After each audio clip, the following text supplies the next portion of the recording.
Neste manhã eu queria trazer a palavra de Deus. O pastor pediu isso alguns tempos atrás. E eu queria trazer uma mensagem, como eu não sei nem aonde é que vocês estão, na Bíblia, vou trazer um sermão mais temática. Tá? E é um tema que eu acredito que todos nós conhecemos muito bem. Tema de sofrimento. Alguém aqui já sofreu em vários sentidos. Como é que nós pensamos sobre isso? Como é que nós podemos ajudar nosso próximo quando eles estão sofrendo?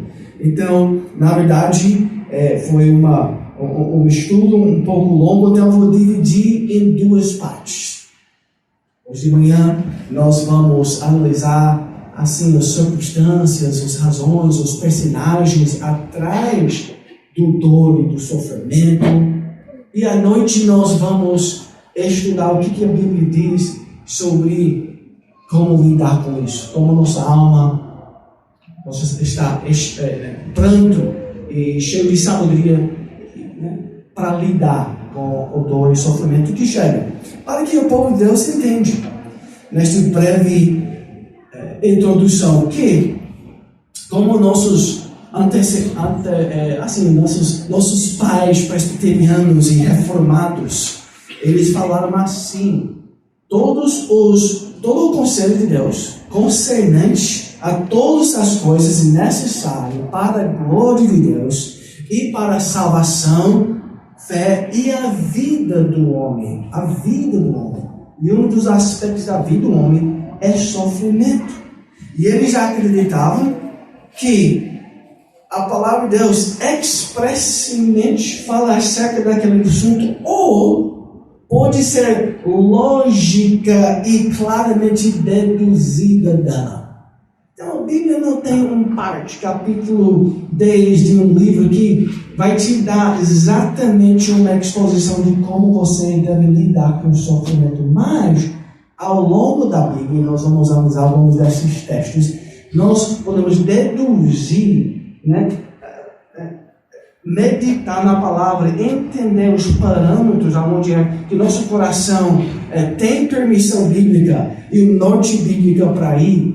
Isso vai ajudar a gente a entender como lidar com o sofrimento. A Bíblia é suficiente para lidar com sofrimento. A Bíblia é suficiente para fazer o homem de Deus se tornar perfeito e perfeitamente equipado para toda boa obra.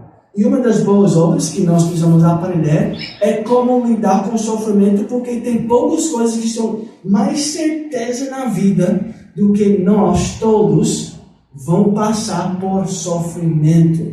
É só precisar chegar a uma certa idade e vocês vão começar a experimentar isso cada vez mais. Cada vez mais que os anos passam, mais sofrimento ao nosso redor, geralmente. Então, a Bíblia é suficiente, meus irmãos. A Bíblia é suficiente para as coisas grandes, as grandes dúvidas e questões da vida. A Bíblia fala sobre aquilo. A Bíblia resolve as questões que os grandes filósofos têm tido ao longo dos anos. Ou crianças simples que conhecem Gênesis 1:1. No início, Deus criou os céus e a terra. Ele já sabe o que muitos professores universitários não sabem. Que existe um Deus e existe um universo que Ele criou. Só este ponto é uma das grandes dúvidas dos filósofos. O que é real em termos absolutos? E a Bíblia revela essas coisas. Então a Bíblia, ele resolve as grandes dúvidas. A Bíblia fala acerca de ética e moralidade. O que é certo, como é que nós devemos viver diante desta circunstância, esta situação. Nós servimos um Deus que fala. Ele explica em palavras humanas como nós devemos pensar e reagir. E sabe o que o mundo tem? Infelizmente, porque eles rejeitam Deus e a palavra de Deus, só existe silêncio. Não existe uma voz esclarecedor que veio além da terra. voz autoritativa. Então, somente tem opiniões e pequenas vozes para guiar nossas vidas, mas nós temos algo muito mais sábio. Agora, então, a Bíblia é suficiente para as coisas grandes, mas a Bíblia também é suficiente para guiar a gente no dia a dia, nas detalhes da vida. Mais uma vez, aqueles que escreveram uma confissão de fé, por exemplo, eles enfrentaram, como nós, claramente, muitos problemas morais, questões, dúvidas, como lidar com essa situação. E eles reconheciam que a Bíblia não fala diretamente sobre aquele assunto, então eles tinham que meditar muito como é que nós devemos esclarecer isso, e orando e analisando e debatendo e conversando sobre aquela passagem, comparado com aquela passagem, eles entendiam que a Bíblia pode ser aplicada às situações específicas da vida. Então, alguns exemplos só para vocês entenderem. Você tem hoje um grande problema chamado pornografia. A Bíblia não vai mencionar telas de computador e essa situação moderna, mas ele fala acerca daquele assunto, sim, claramente deduzindo o que a palavra de Deus diz. Nós temos uma palavra final sobre este assunto, porque a Bíblia diz, Mateus 5:28, eu porém vos digo, qualquer que olhar para uma mulher com intenção impura, no coração já adulterou com ela. Então nós temos um princípios gerais que consegue ajudar a gente a entender e como aplicar isso às várias situações da vida humana. Nós podíamos citar muitos outros exemplos, mas o único ponto que eu queria trazer nesta introdução é de que nós devemos se tornar cada vez mais, não artistas, não é essa a palavra, mas nós devemos entender como nossos pastores reformados e os puritanos, eles tinham arte, uma arte da teologia moral aplicada com integridade bíblica a vários casos com que alguém confrontado em sua consciência ou vida. Quer dizer, na consciência surgiu uma dúvida, uma questão, como é que eu devo agir? Então aqueles pastores e a igreja, eles eram treinados de como meditar na palavra de Deus e deduzir a maneira correta de agir. E aí, aqueles que fazem um aconselhamento bíblico, nós confiamos nisso, nós tentamos também, então, trazer a palavra de Deus e aplicar isso aos vários casos com quem você pode enfrentar na sua vida. Isso é chamado teologia prática. Então, nós temos muitos problemas no coração, em nossas vidas. Mais uma vez, eu só estou querendo encorajar com essa introdução que nós devemos examinar o que a palavra de Deus tem a dizer sobre isto. Mãe, um pai, um pastor, um presbítero, ele deve ser um médico da alma. E o médico do corpo, ele precisa saber, conhecer a fisiologia. Ele precisa entender, o neurologista, como funciona o cérebro. Ele às vezes tem que cortar o cérebro e analisar ali dentro e tentar medir, o que está acontecendo ali. Ele tem que conhecer. Esses sintomas geralmente são por causa desta raiz. Então, de igual modo, um pastor, um teólogo, todos nós precisamos cada vez mais melhorar, e entender melhor como aplicar a palavra de Deus para nossos pensamentos, nossas vontades, nossas afeições, aquilo que nós desejamos. Tudo isso tem que ser guiado pela palavra de Deus. Então, nós temos visto já nesta introdução que a Bíblia é suficiente para nos guiar nas grandes questões da vida e também nos detalhes do dia a dia. Então, vamos examinar o que a palavra de Deus tem a dizer sobre agora sofrimento Em primeiro lugar, vamos examinar sofrimento no nível macro, no grande análise, vamos dizer assim. Como? Vamos voltar para a primeira palavra de Deus. Vocês conhecem de cor, né? Gênesis 1. O que a Bíblia diz ali? No início, Deus criou os céus e a terra. E Ele falou depois da criação, é tudo muito bom. Quer dizer, Deus fez uma criação perfeita. O homem era perfeito. Isso é importante entender. Isso é teologia reformada. Isso não é teologia romana. Teologia romana vai dizer, olha, o homem foi criado legal, bonzinho, bom. Ele tinha razão, ele tinha bons pensamentos e tal, mas ele não era perfeito desde criação. Ele precisava de uma graça, né? Depois, etc. Mas nós acreditamos que o homem era criado bom, em comunhão com Deus. Isso você pode ver em Gênesis 1 e 2. Agora, o que aconteceu? Gênesis 3. Sofrimento começa a partir de Gênesis capítulo 3. E por causa da queda, que nós vamos ler alguns versículos da queda,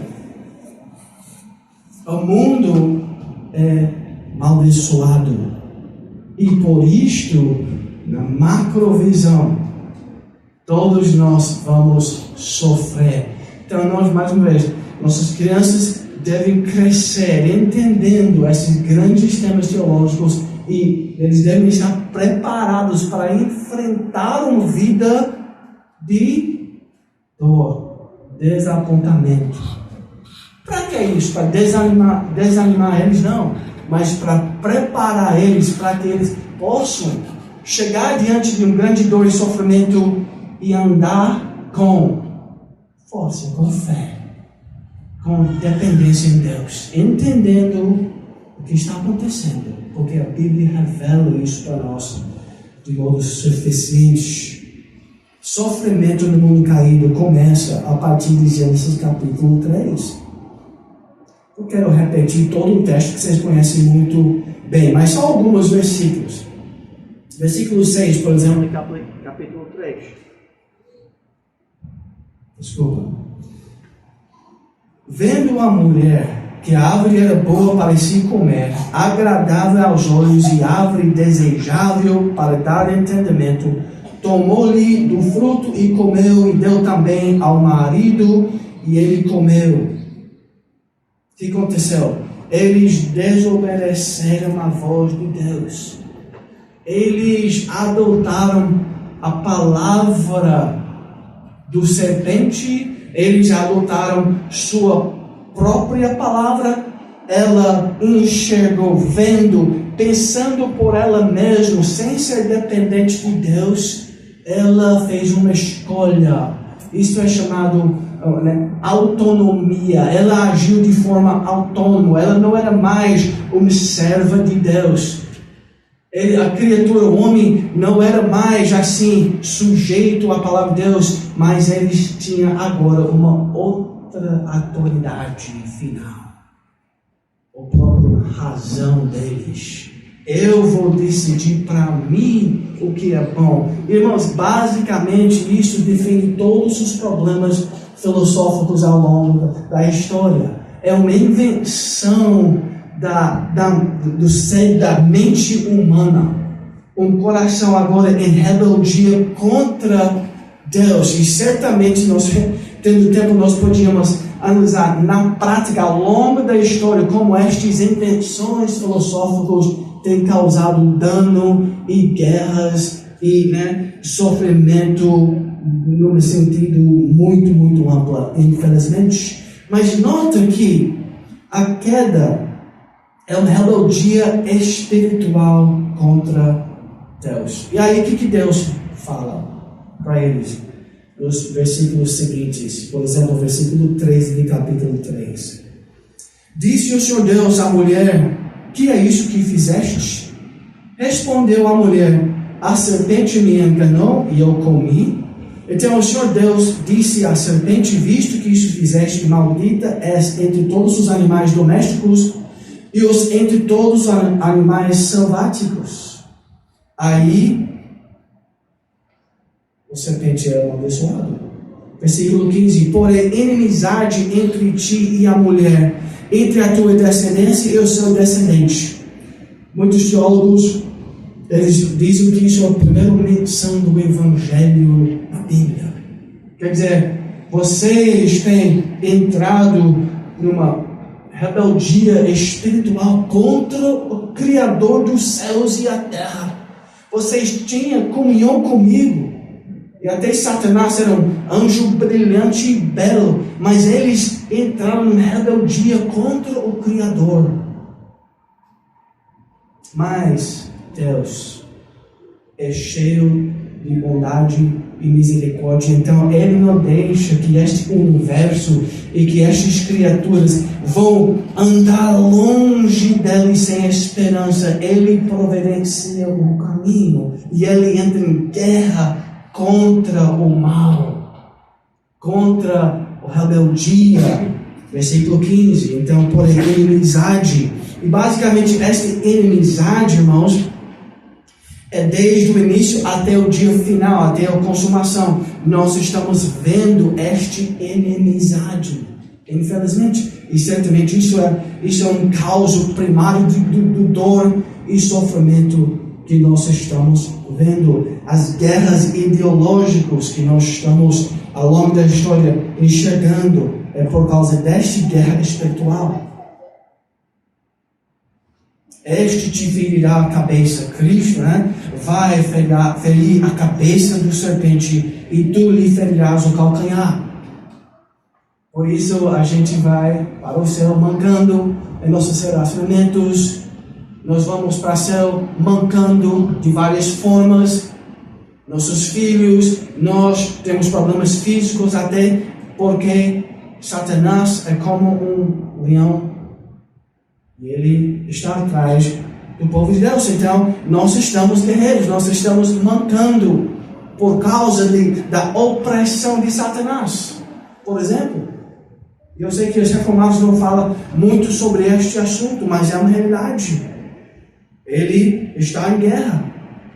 Agora, a mulher, ele disse à mulher: multiplicarei sobremodo os sofrimentos da tua gravidez, em meio de dores darás à luz filhos.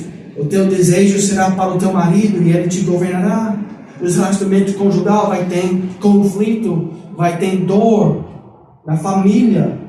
E Adão, visto que atendeste a voz da tua mulher e comeste da árvore que eu te ordenará, não comeces. Maldita é a terra por tua causa. Quer dizer, tudo que o homem vai tentar fazer para conquistar uma área, seja tecnologia, seja plantações, ele vai enfrentar peso, dor, dificuldade. Ele vai querer, então, gastar mais tempo naquilo para tentar conquistar. Isso vai causar estresse nos relacionamentos e em muitas outras áreas. Por exemplo, financeira.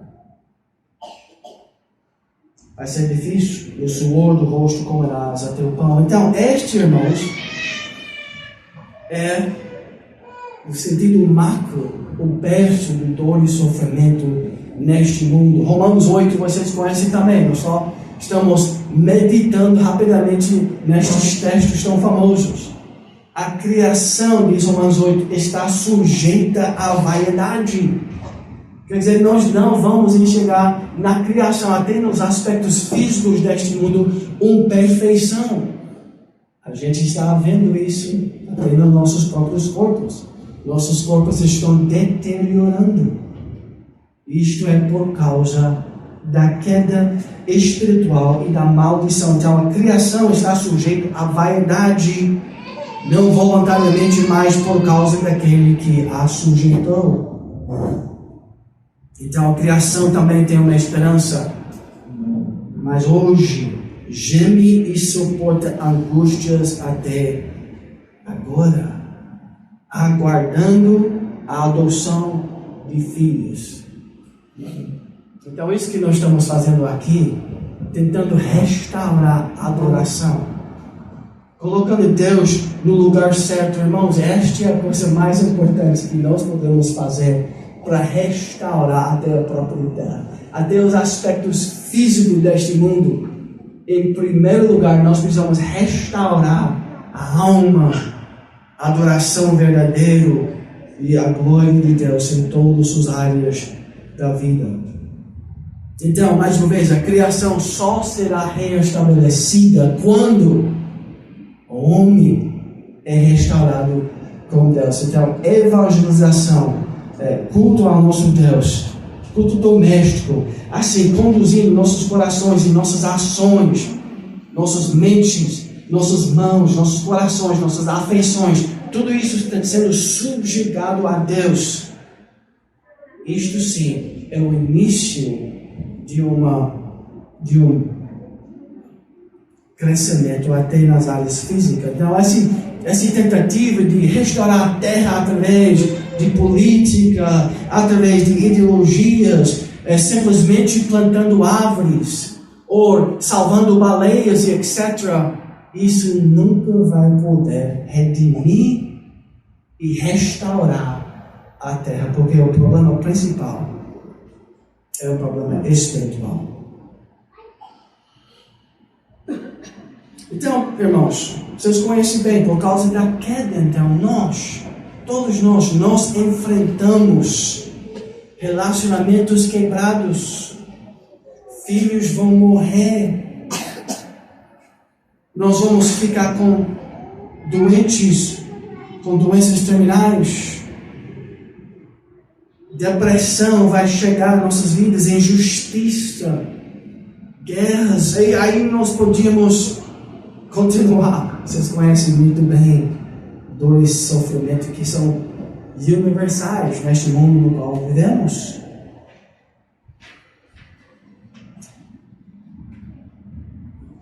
Então nós precisamos manter nossos olhos em Jesus, porque tudo que nós vamos enxergar nesta vida, experimentar, foi atingido pela queda. Então, crianças, jovens, pais, mães, nunca coloca a sua esperança naquilo que é contaminado com a queda. Coloca a sua esperança em Jesus Cristo. Este é o ponto talvez central desta mensagem. Se você colocar suas esperanças e expectativas nesta vida, certamente sua alma vai ficar abalada. Isso vai impactar sua mente e quem sabe até seu corpo. Mas vamos, antes de finalizar nesta manhã, vamos entender um pouco mais sobre este dor e sofrimento em nossa vida. Vamos entender um pouco mais sobre os personagens. Quem é que está envolvido nisto? Eu lembro de ter lido um artigo sobre isso, achei fantástico, de Edward Welch. Uma das figuras atrás e importantes em todo esse nosso entendimento sobre sofrimento é o próprio Satanás. Gênesis capítulo 3, nós acabamos de ler sobre como ele invadiu essa terra e o vídeo do ser humano, tentando influenciar eles contra a palavra final, contra a autoridade de Deus. E ele os convidou para enxergar o mundo, para usar a sua razão própria, sem a necessidade de ser dependente da palavra final de Deus. E convenceu eles. O homem achou isso uma boa caminho. Sim. Vamos decidir nós mesmos. Vamos criar nosso próprio caminho. E eles têm tentado fazer isso. É só precisar ler e estudar filosofia e história para entender como os homens têm tentado fazer isso. A Bíblia diz que Satanás é como um leão que ruge, procurando alguém para devorar. Então, na sua luta contra o sofrimento e dor, lembra, alguém que está contra você é o próprio Satanás. E ele é poderoso, ele tem uma legião de demônios. E como tudo isso age em nosso meio, certamente eu não sou um expert. Eu creio que às vezes na linha reformada nós diminuímos a atividade real dos demônios e do serpente em nosso mundo. Mas certamente ele age e ele quer devorar e perturbar o povo de Deus e a igreja de Cristo. Qual é o poder dele para impactar nossos corpos? As elementos disso, nós vamos... a Bíblia não diz que nós precisamos saber exatamente. Mas a Bíblia revela que ele é uma figura importante para lembrar nossa dor e sofrimento. 1 Pedro 5:8. Tem um outro personagem importante, Adão. Este primeiro homem, Adão e Eva, né? Dor e sofrimento entraram no mundo após a queda espiritual. Quando idolatria surgiu no coração deles, a queda aconteceu. Eu acredito que isso é muito importante para nós entendermos também. Idolatria é aquilo que está derrubando o nosso mundo. Então, mais uma vez, uma adoração verdadeira, adorando nosso Deus, priorizando o ser de Deus, a glória de Deus, os mandamentos de Deus, a palavra de Deus, a salvação de Deus, priorizando estes artigos da fé, é a maneira que nós vamos melhor guerrear contra os efeitos da queda neste mundo. Romanos 5 diz sobre Adão: assim como por um só homem entrou o pecado no mundo, e pelo pecado a morte. Não tem nada mais garantido para o ser humano, né? Até empiricamente. Os estudiosos têm que admitir isso, se eles desejam ser científicos. Nada mais sobre que nós vamos morrer. E isso por causa do Adão, o pecado no mundo, e pelo pecado a morte. Assim também a morte passou a todos os homens, porque todos pecaram. Então Adão é uma figura importante. Lembra disso, parte de dor e sofrimento é por causa do pecado de Adão. Em certo sentido, nós podemos ver, entender que todos os problemas que nós vamos enfrentar nessa vida, eles são resultado deste primeiro pecado original do homem. Porque a maldição começou a chegar no mundo. Mas sabe, uma outra figura importante que vocês precisam entender, quem que vai, a Bíblia revela isso para nós e a própria vida também confirma isso. Outras pessoas ao nosso redor também vão causar dor e sofrimento.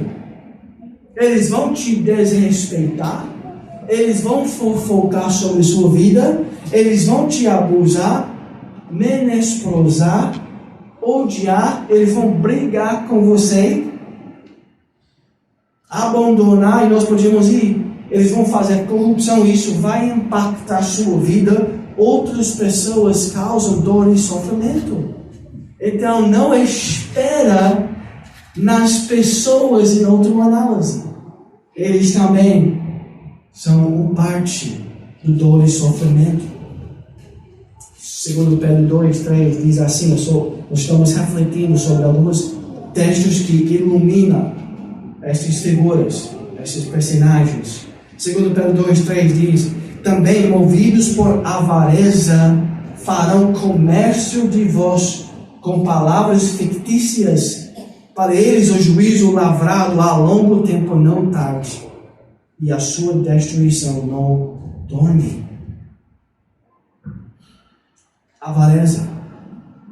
Eles vão te odiar porque você é melhor em alguma coisa, ou porque você está ocupando o espaço que eles desejam para eles, e várias vezes pode ser multiplicado em tantas maneiras e sentidos. A palavra de Deus é muito clara sobre isso. Salmos 62 fala muito sobre isso. Até quando acometereis vós a um homem, todos vós para o derribardes, como se fosse uma parede pendida ou um muro prestes a cair? Só pensam em derribá-lo da sua dignidade, na mentira se comprazem, de boca bendizem, porém no interior maldizem.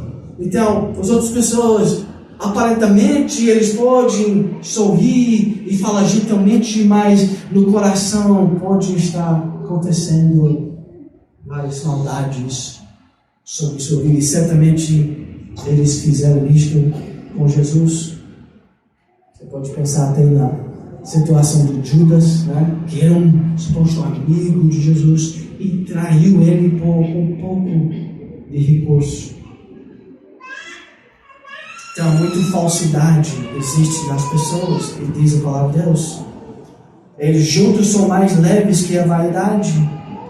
Não confieis então naquilo que extorquis, nem vos vanglorieis na rapina. Se as vossas riquezas prosperam, não ponhais neles o coração. Que mais uma vez a Bíblia nos lembrando de não colocar suas esperanças nem nas pessoas e nem nas coisas deste mundo. Porque se você coloca sua esperança nestas coisas, mais uma vez, é mais dor e sofrimento para nós.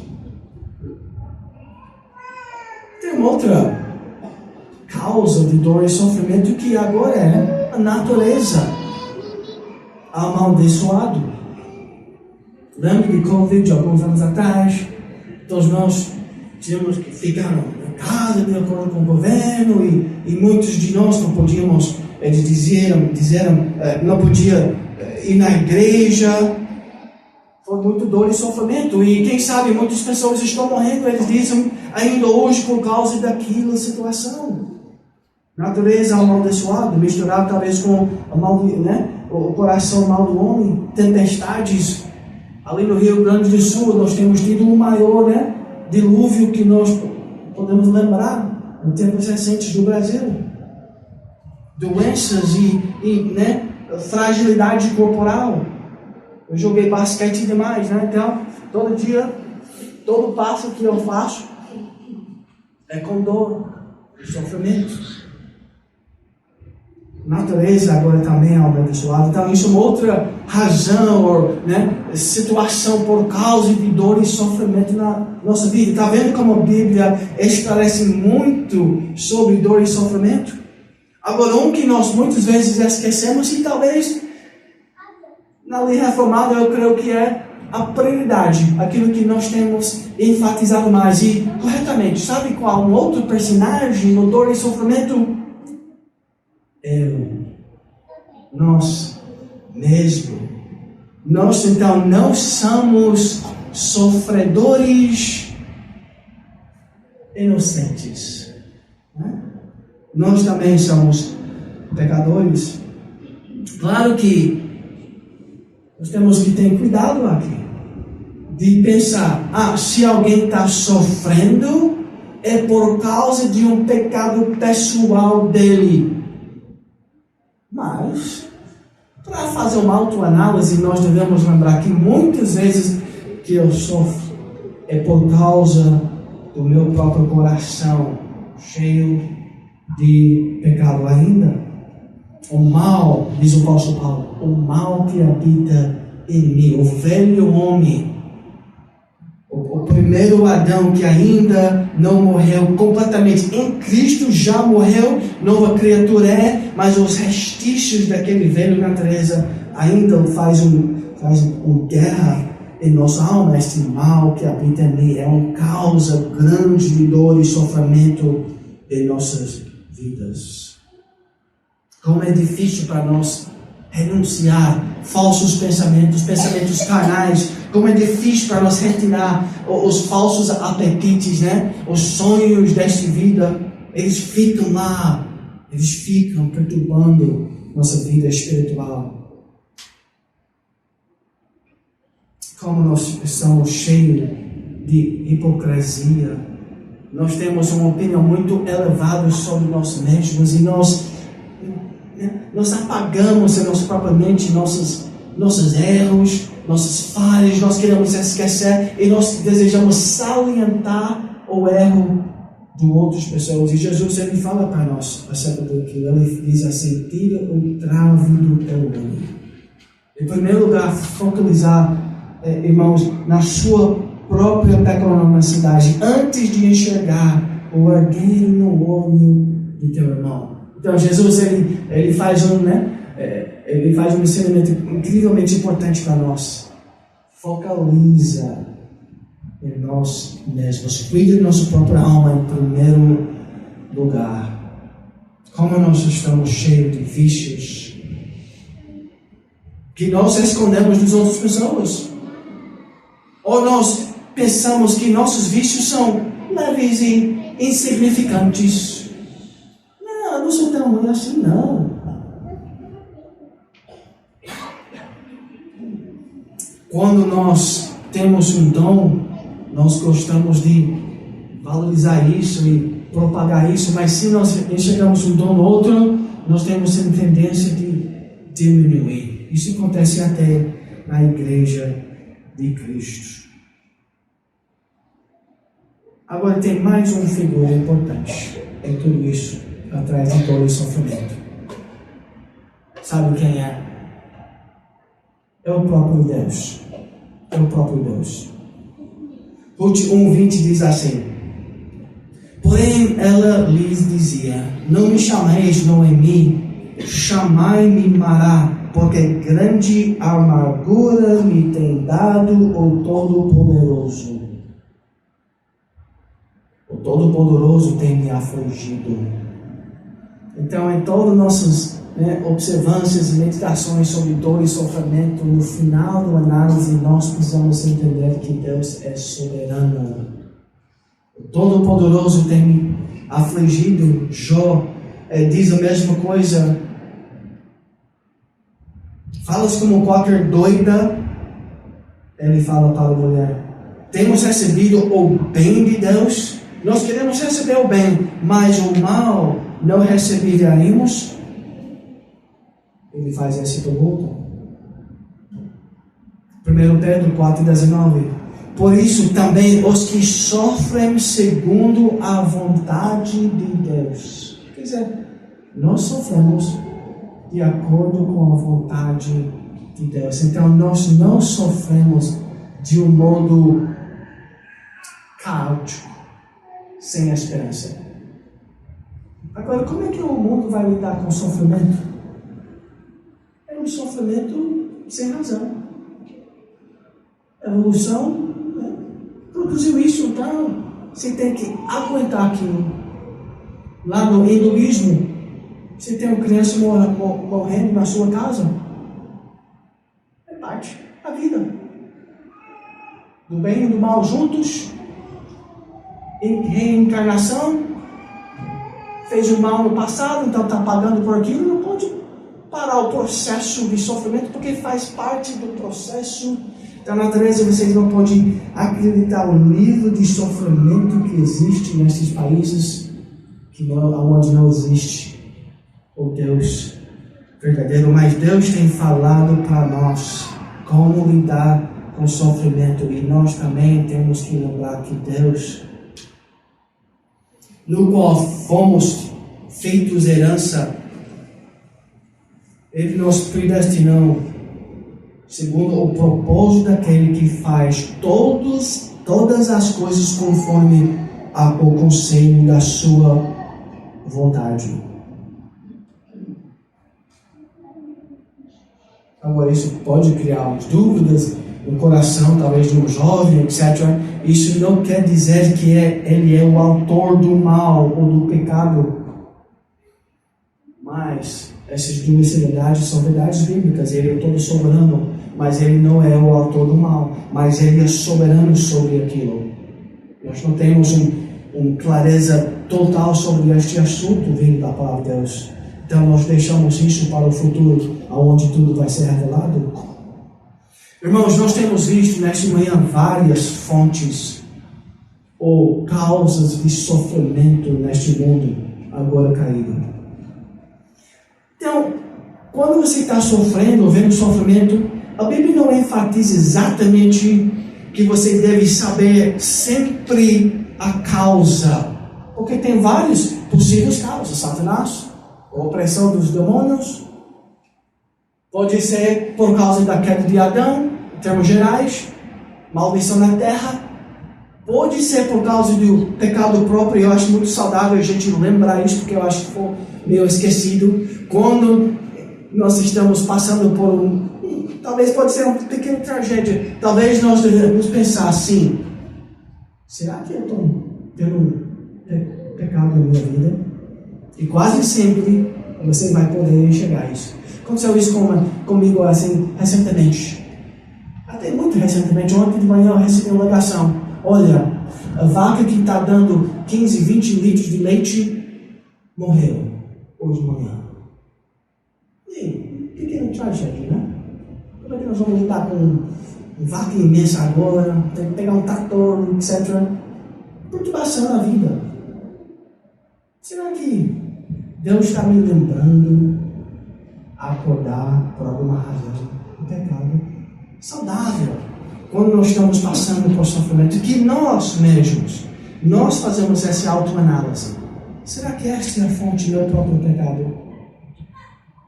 Mas certamente, pode ser por outras razões. Então nós não precisamos saber exatamente, mas estar alerta a tudo a Bíblia, ou tudo o que a Bíblia fala acerca deste assunto.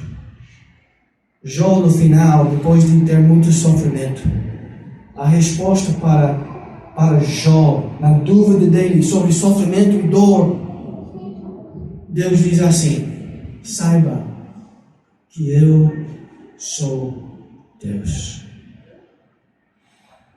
Quando nós talvez estamos murmurando, talvez quando nós estamos pensando, por que eu tenho que passar por tanto sofrimento? Talvez nós estamos fazendo como ele queria, fazer um pequeno tribunal. Eu vou decidir o mal deve ser colocado e certamente sobre minha vida não deve ser colocado. Mas nós não devemos fazer isso contra o Todo-Poderoso. Acaso, responde Deus, quem usa de censuras contenderá com o Todo-Poderoso? Então Jó percebeu finalmente que existem realidades espirituais mais profundos que o seu sofrimento. Deus está fazendo algo com o seu sofrimento. Este é tão importante para nós lembrarmos. Irmãos, nesta manhã nós temos visto que por causa da queda nós vamos sofrer. Por causa de Adão nós vamos experimentar dificuldade nesta vida. Outras pessoas vão causar também dor e sofrimento. Eles fazem parte deste mundo caído. A natureza amaldiçoada vai causar doenças em nosso corpo. E nós vamos tentar fazer nosso melhor para reparar. Mas no final nós vamos morrer. Eu também estou cheio de pecado. E finalmente Deus, Ele está em cima e controlando tudo que acontece em nossa peregrinação. E todas as coisas, até o sofrimento, operam para o bem. Então, irmãos, não coloca sua mente, sua alma, suas esperanças nestas coisas passageiras, mas coloca sua mente e seus olhos em Cristo, no céu, e deixe que a maturidade daquele perspectiva, que isso começa a ser uma fonte de confiança, de graça e sabedoria, para que você saiba caminhar nesta vida e para poder ajudar outras pessoas que vão sofrer nesta vida. Na noite, hoje, Deus permitindo, nós queremos enxergar como é que nós podemos, assim, utilizar sofrimento em nossas vidas. Qual é vamos dizer assim, a redenção, para usar uma figura de linguagem bem forte bíblica, né? Como é que nós podemos, eu não estou dizendo assim, salvar no sentido de como Jesus Cristo salva nossas almas e nossas vidas, mas como é que nós podemos redimir sofrimento e sofrer bem, sofrer para a glória de Deus? Será que isso é possível? Vamos estudar isso nesta noite. Vamos orar para concluir nesta noite. Senhor nosso Deus e Pai, nós somos gratos a Ti, porque o Senhor é soberano. Nós vamos passar por várias razões, por dificuldades e dores, Tua palavra revela isso através de exemplos, através de declarações, através da história da queda. Nós reconhecemos que isso é a nossa verdade. Agora, irmão, Senhor, o Senhor não tem deixado teus filhos, teu povo, tua noiva, sem um voz, mas o Senhor tem esclarecido. Então, ajuda a gente a confiar nos planos do Senhor, na sabedoria do Senhor, até quando nós estamos passando por várias dificuldades. Fortalece, Senhor, tua noiva, faça que ela se torne forte, grata, alegre, submissa a Ti, para a glória do Teu nome e para o nosso Teu Evangelho nesta manhã. É isso que nós pedimos, em nome de Jesus. Amém.